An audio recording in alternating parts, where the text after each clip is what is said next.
Just moments ago, Liz Truss was announced as the new leader of the Conservative Party.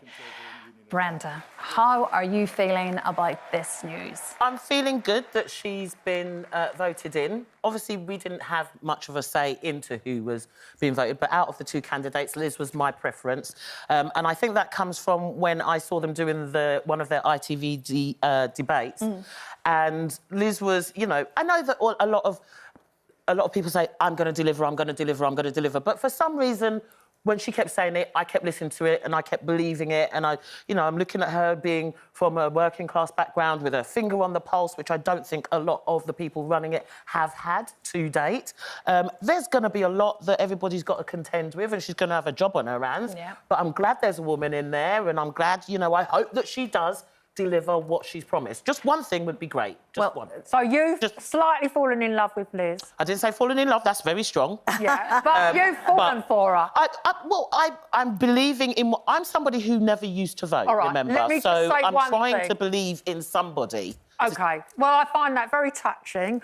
Liz has got a whole brand tub of policies. She's promised everything but the kitchen sink in order to win that election. And now in her acceptance speech, she's still saying she's going to deliver this, she's going to deliver that, she's going to deliver the other. She's going to deliver her tax cuts. And obviously she's told us that the Tory party is the greatest party ever in the history of political parties. But staring her in the face is the winter of discontent, because unless people can heat their homes, buy cucumbers, which are now £1 a cucumber, and actually, buy winter-type food as opposed to summer salads, we will be very miserable indeed.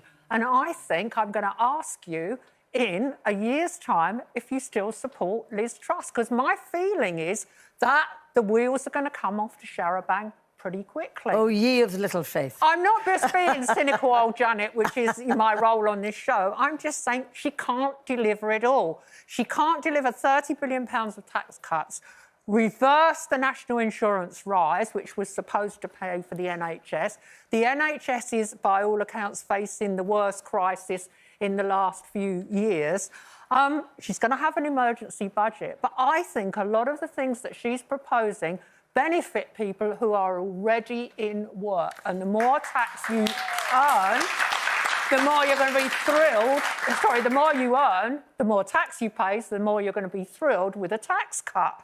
If I may interject, one might say who would want a job as Prime Minister at this particular time, because you rightly say she is going to inherit so many problems that she has promised to deliver, to use her words. I mean, I was just counting up today. We owe, let me get the right figure here, it is somewhere, it's in trillions, it's 2.9 trillion in debt we are. And inflation could go from 10.8 the last time I looked, up to 20%. So inflation is one of our biggest problems. And the point is that if inflation does keep rising, that will lead to more strikes because obvious reasons. But to look at Liz Truss, I mean, I watched her in the first debate with Rishi Sunak, and I think she gained a lot of ground that time because she delivered it in a very positive way and she was calm, whereas Rishi was actually, doing a lot of shouting that day.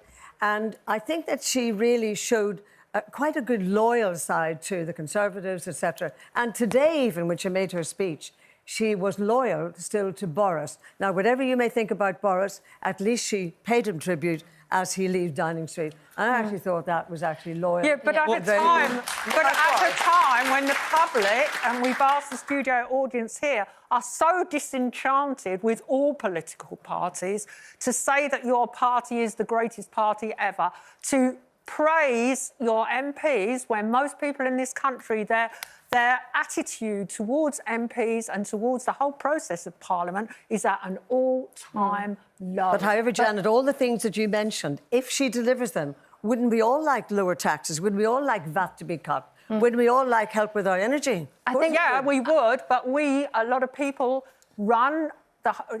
looking at our audience here today, these are women who have to balance a household budget, buy food, feed and clothe their family.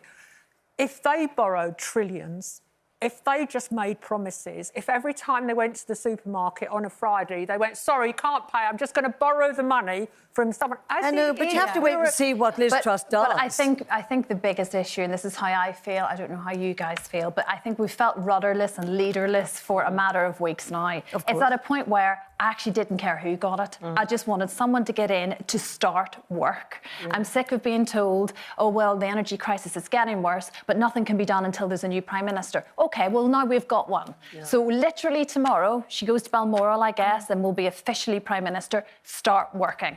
She keeps talking, deliver was the key word today, and rightly so. And she has said she's going to deliver a bold plan dealing with energy bills and indeed energy supply, which is another issue because we've got to work out how we can provide for ourselves. Can I just say, though, that Germany... Someone has to get the job. Germany today, though, has announced that they're giving 50 billion towards energy. So let's see if our government can match a bit of that. Yeah, well, it's like you say... I certainly wouldn't want the job, but they did. Well, and the money's got to therefore... come from somewhere. Yeah, so well... think what services you're going to Janet, lose. you can print it up in your attic. I am a witch. Yeah, very, very interesting times for all of us. And the ITV News will be on straight after us at 1:30 with lots more, of course, on all of that.